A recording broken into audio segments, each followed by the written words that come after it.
I cost my boss $40 million and his freedom because he tried to frame me for stealing a laptop while he was busy draining the entire company retirement fund into an offshore account. Looking back, it is almost funny that he thought he could outmaneuver the person who managed his books for 7 years, but arrogance is a powerful blindfold.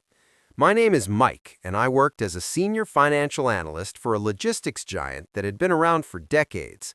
The villain of this story is Dave, the chief operating officer, and a man who believed he was literally untouchable. Dave was the kind of boss who didn't just want you to work for him, he wanted you to feel like he owned your soul. He came from money and never let anyone forget it. He wore suits that cost more than my car and spoke to everyone, from the janitors to the junior executives, like they were stray dogs he was considering kicking. Dave had this specific habit that drove everyone insane.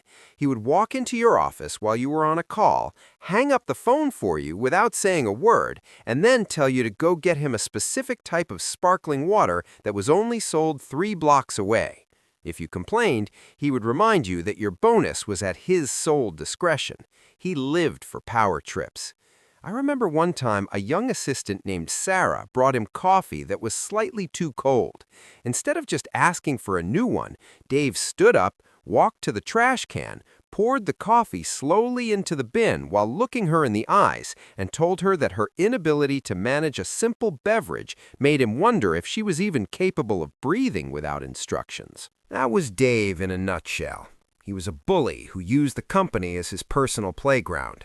He had this massive office with glass walls so he could watch everyone working, and he would often stand there with his hands behind his back, just staring at people until they got uncomfortable and made a mistake. My relationship with Dave was purely functional for a long time. I was good at my job, I kept my head down, and I made sure the numbers lined up. But everything changed when our longtime chief financial officer retired, and Dave decided he didn't need to hire a replacement. He told the board he could handle the financial oversight himself, with my help. What he actually meant was that he wanted someone he could intimidate into signing off on his personal expenses. It started small. A $5,000 dinner here, a family vacation to Hawaii labeled as a scouting mission there. I pointed these out to him early on, thinking I was doing my job by protecting him from a future audit. Dave didn't thank me. He sat me down, leaned over his mahogany desk until he was inches from my face, and told me that his ancestors had built this industry while mine were probably scrubbing floors. He told me that if I ever questioned his ledger again, he would ensure I never worked in finance again. He said he had friends at every major firm in the city, and one phone call from him would turn my resume into radioactive waste. That was the first time I realized that Dave wasn't just entitled, he was dangerous. He had a total lack of empathy and a God complex that was reaching a breaking point. Over the next 6 months, I watched as the small expenses turned into massive withdrawals. Dave started acting like the company treasury was his personal ATM. He bought a 3rd home, a yacht, and started frequenting high-stakes underground poker games. I knew the company couldn't sustain that level of bleeding, especially when I noticed the contributions to the employee pension fund were being delayed. When I brought it up a second time, Dave didn't yell. He just smiled at me.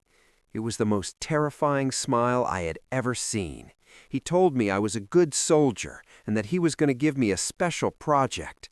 He handed me a company laptop and told me it contained sensitive files that needed to be encrypted and stored off-site. I didn't know it yet, but that laptop was the beginning of his plan to destroy me. He was already setting the stage to make me the fall guy for the millions he had already stolen. He was arrogant enough to think that a quiet guy like me would just roll over and take the hit. He thought he was the apex predator, and I was just a number on a spreadsheet. He forgot that the person who manages the numbers is the one who knows exactly where the bodies are buried. Dave wanted a war, and he was about to find out that I had been documenting every single thing he had done since the day he poured that coffee in the trash. This was no longer about a paycheck. This was about survival. The months that followed were a descent into a professional purgatory that I would not wish on my worst enemy. Dave did not just want to frame me, he wanted to break my spirit, so that when the hammer finally fell, I would be too exhausted to fight back. He started a campaign of psychological warfare that began with the smallest details of my daily life. He moved my office from the executive suite down to a windowless storage closet in the basement, claiming that the company was undergoing a reorganization and that my sensitive work required total isolation. The room smelled like damp cardboard and old floor wax, and the overhead light flickered with a rhythmic hum that gave me a headache within an hour of arriving.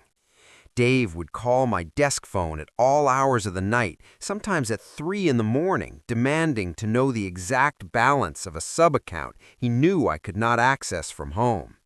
If I did not answer within 2 rings, he would send a company-wide email the next morning, CCing the entire board of directors, questioning my dedication and suggesting that I was becoming unreliable. The first major incident that signaled things were turning truly dark happened during our quarterly budget review.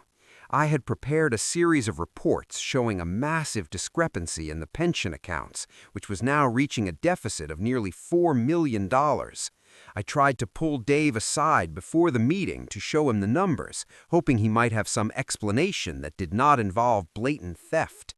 I was still trying to be the bigger person, giving him a chance to fix it. Dave took the folders from my hands, looked at the data for 5 seconds, and then threw the entire stack of papers into a puddle of rainwater that had collected near the office entrance. He stepped on the documents, grinding his heel into the paper until my months of work were nothing but a gray pulp. He told me that my math was a fantasy, and that if I ever brought up the pension fund again in public or private, he would have me escorted out of the building by armed security and sued for defamation. He leaned in close enough for me to smell his expensive cologne and whispered that he owned the police in this town, and he owned the judges, so I should be very careful about whose reputation I tried to smear. A few weeks later, Dave escalated his physical intimidation. I was working late in my basement office when the door slammed shut and Dave walked in, followed by 2 of his personal security guards. They did not say a word. They just stood by the door while Dave started tossing my desk. He threw my monitors on the floor, ripped my drawers out, and dumped my personal belongings everywhere. He claimed he was looking for a missing flash drive, and that as a company employee, I had no expectation of privacy. When I stood up to protest, one of the security guards stepped forward and pushed me back into my chair with a hand on my shoulder that felt like a vice grip. Dave stood over me laughing and told me that I looked like a trapped rat. He said he enjoyed watching me squirm and that I should get used to the feeling of being powerless.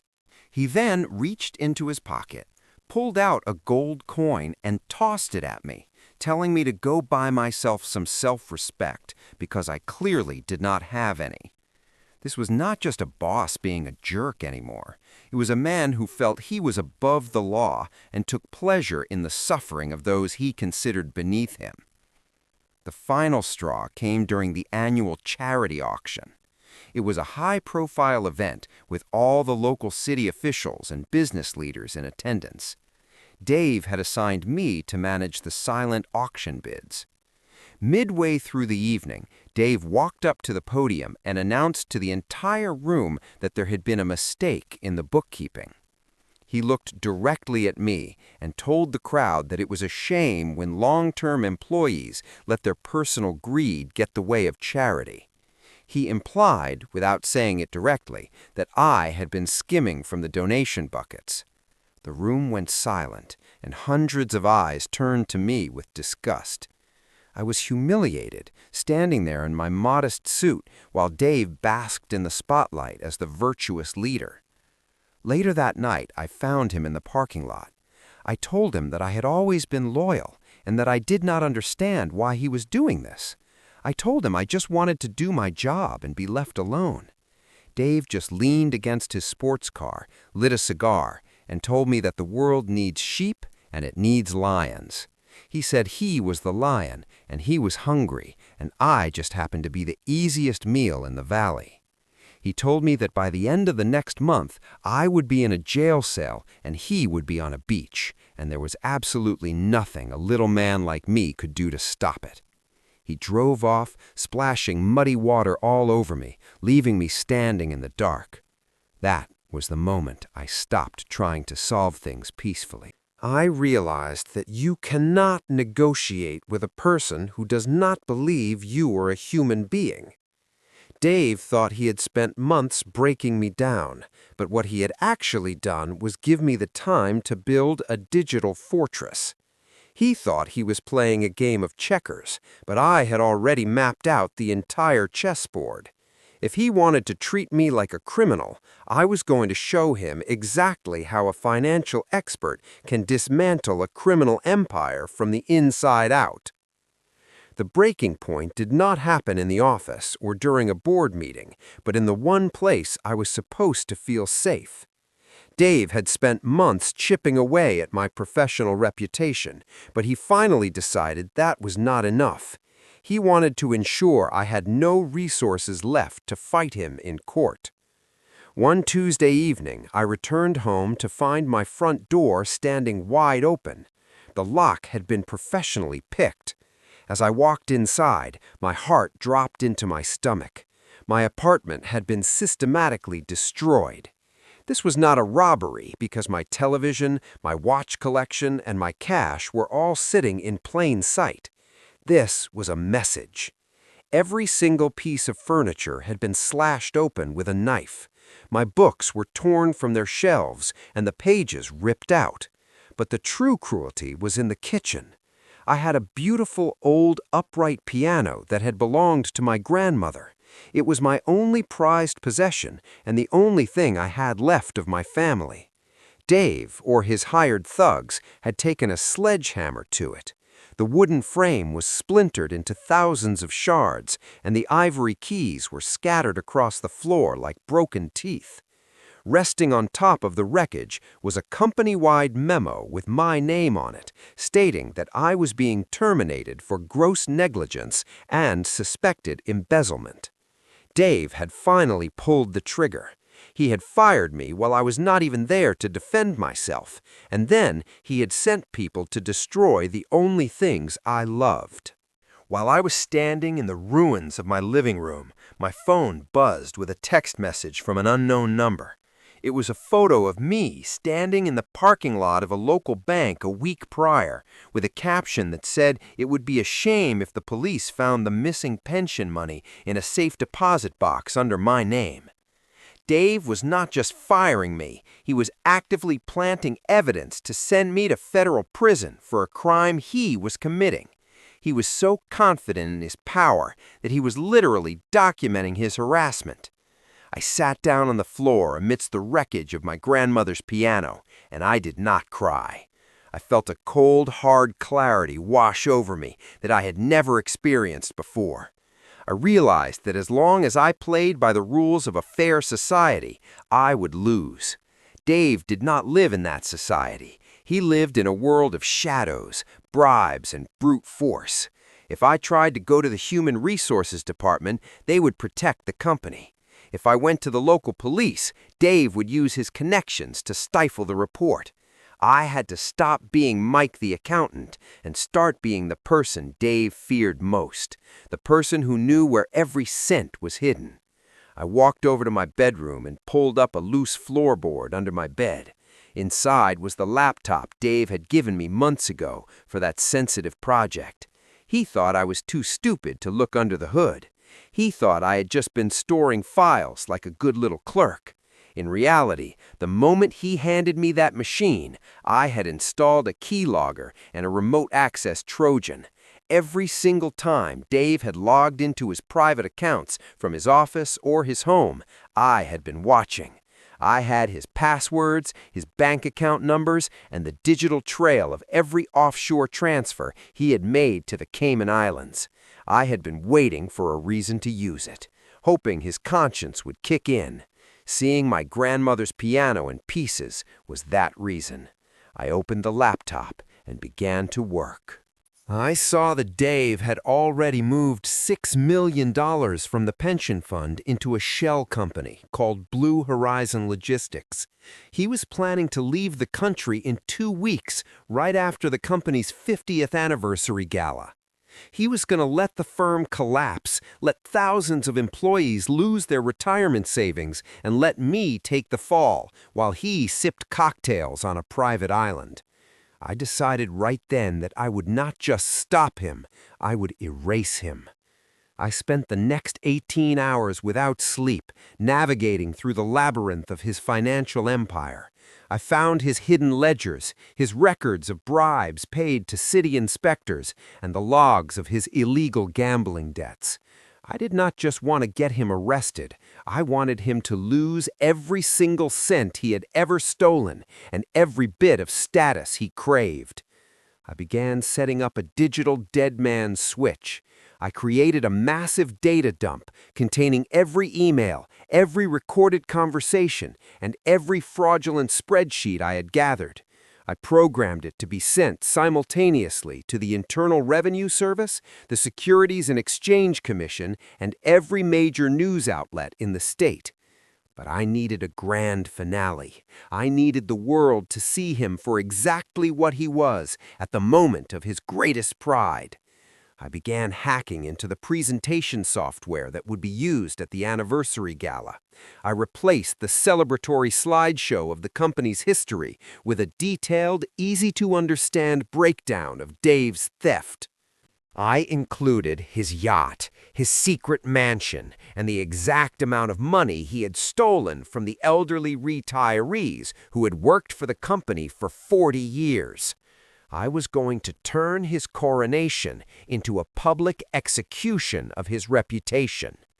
I was no longer afraid of his security guards or his threats. I had nothing left to lose because he had taken everything from me. As the sun began to rise over the city, I looked at the final line of code on my screen. I hit the Enter key, setting the timer for the gala. Dave thought he was the lion, and I was the sheep. He was about to find out that a lion is just a big target when it is walking into a trap it is too arrogant to see. The war was no longer about a laptop or a job.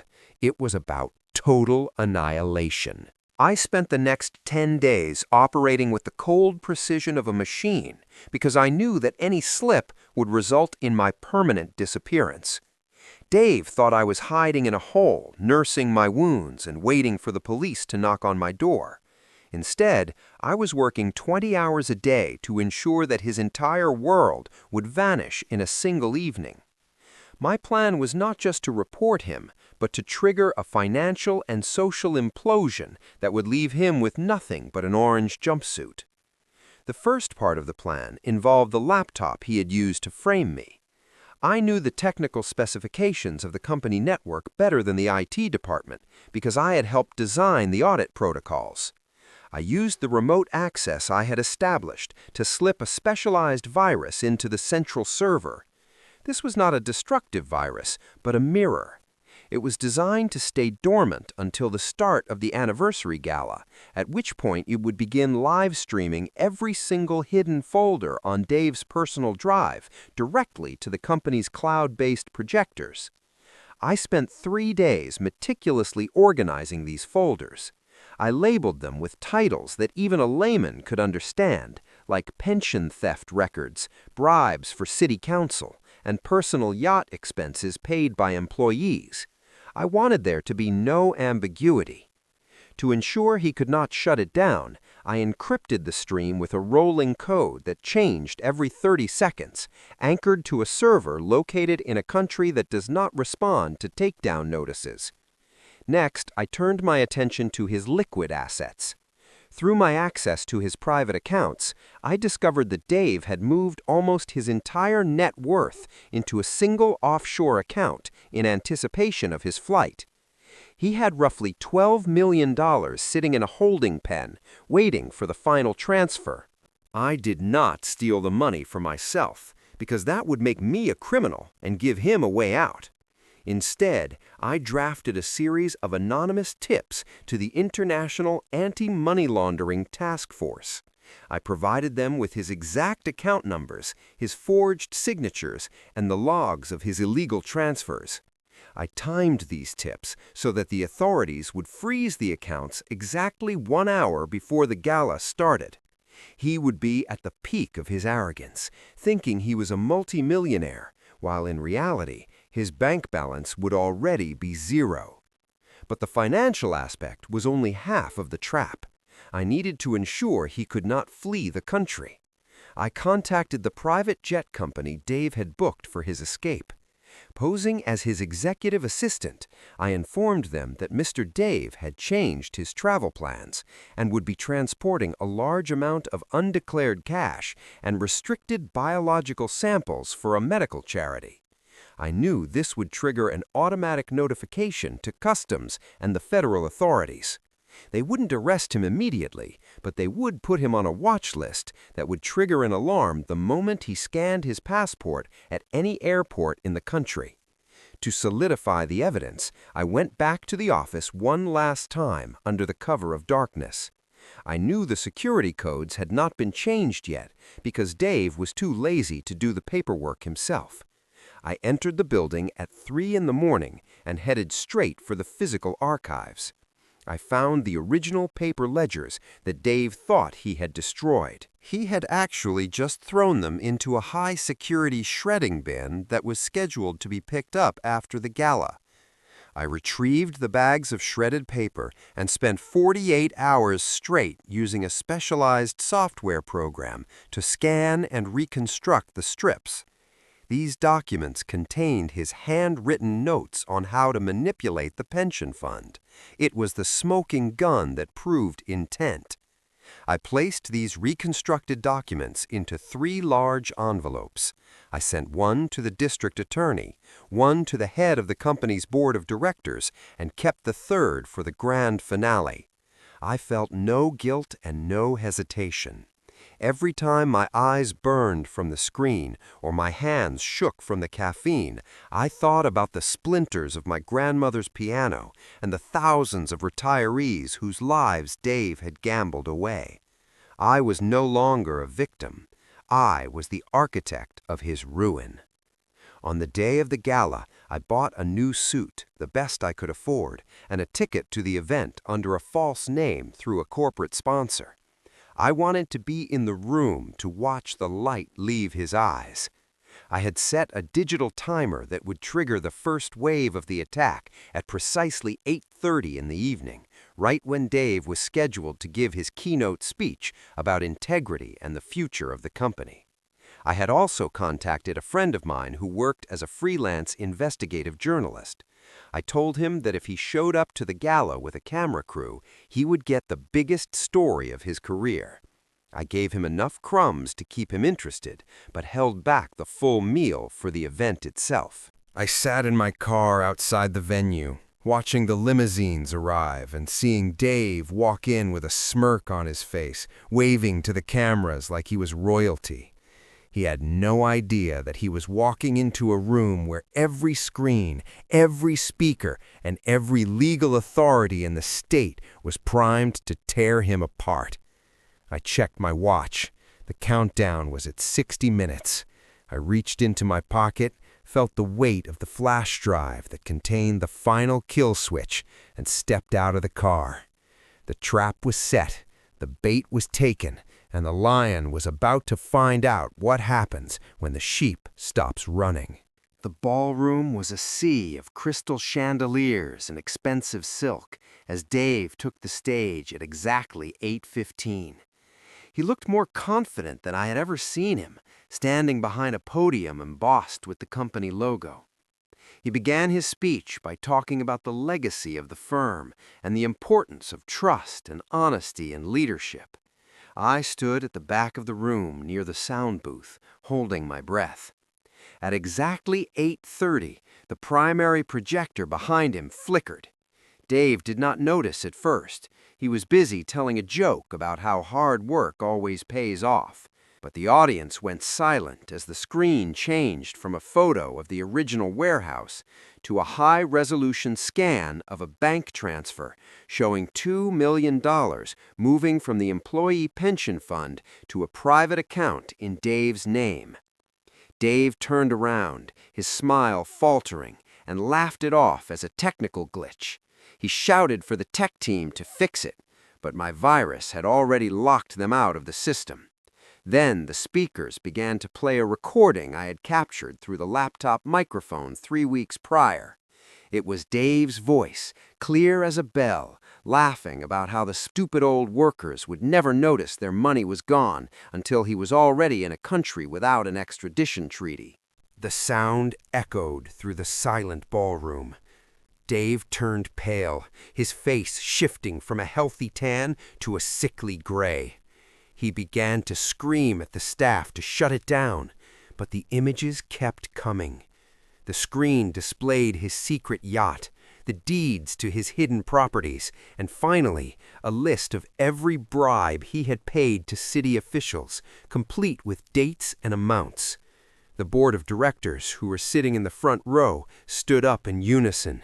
One of them, a man named Sarah's father who had known Dave for 20 years, looked like he wanted to jump on the stage and take Dave down himself. Just as Dave tried to run for the side exit, the heavy oak doors at the back of the hall swung open. 6 federal agents in windbreakers marked with the letters IRS and FBI walked in, followed by 2 local police officers.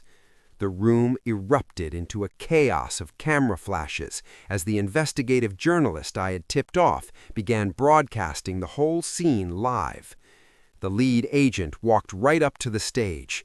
He did not care about the gala or the 500 guests. He told Dave that his offshore accounts had been frozen by an international court order and that a warrant had been issued for his arrest on charges of wire fraud, embezzlement, and witness intimidation. Dave tried to play his final card. He pointed at me in the back of the room and screamed that I was the one who stole the money and that I had hacked the system to frame him. One of the agents looked at a tablet and told Dave that they had already received a full digital confession from his own private server, which I had triggered to send the moment the police arrived. As the handcuffs clicked shut around Dave's wrists, he lost all of his composure. He didn't look like a lion anymore. He looked like a panicked child, sobbing and begging the officers to let him call his lawyer. He tripped on the stairs as they let him out, and someone in the crowd threw a glass of wine at him, shouting that he had stolen their father's retirement. The fallout was total and immediate. The company was placed into a special receivership to recover the stolen funds. Because I had provided all the evidence and saved them tens of millions of dollars, the board cleared my name and offered me a massive settlement for the wrongful termination and the harassment I endured. They also paid for the full restoration of my grandmother's piano, hiring a master craftsman to rebuild it from the original wood. As for Dave, his life became a recurring nightmare. Without access to his frozen millions, he couldn't afford the high-priced legal team he always bragged about. He was assigned a public defender who was overworked and uninterested in his excuses. The evidence I provided was so overwhelming that he was sentenced to 25 years in a high-security federal prison. Because he had spent years making enemies of powerful people, he found no friends on the inside. His wife filed for divorce the week after his sentencing, taking the last of the assets the government hadn't already seized. He is currently serving his time in a facility 3 states away. And word is, he spends his days working in the laundry room for pennies an hour, a far cry from the silk suits and sparkling water he once demanded. The company managed to survive, and the pension fund was fully restored thanks to the assets seized from Dave's hidden properties. I moved on and started my own private auditing firm, specializing in catching people exactly like Dave. I kept that old laptop in a glass case in my new office as a reminder. Dave wanted to play a game where he thought he was the only one who knew the rules, but he forgot that a person with nothing left to lose is the most dangerous player at the table. He tried to destroy my life to hide his greed, and in the end, he only succeeded in building the cage he will die in. If you ever find yourself working for a monster who thinks they're untouchable, just remember that every empire has a paper trail, and every paper trail has an end.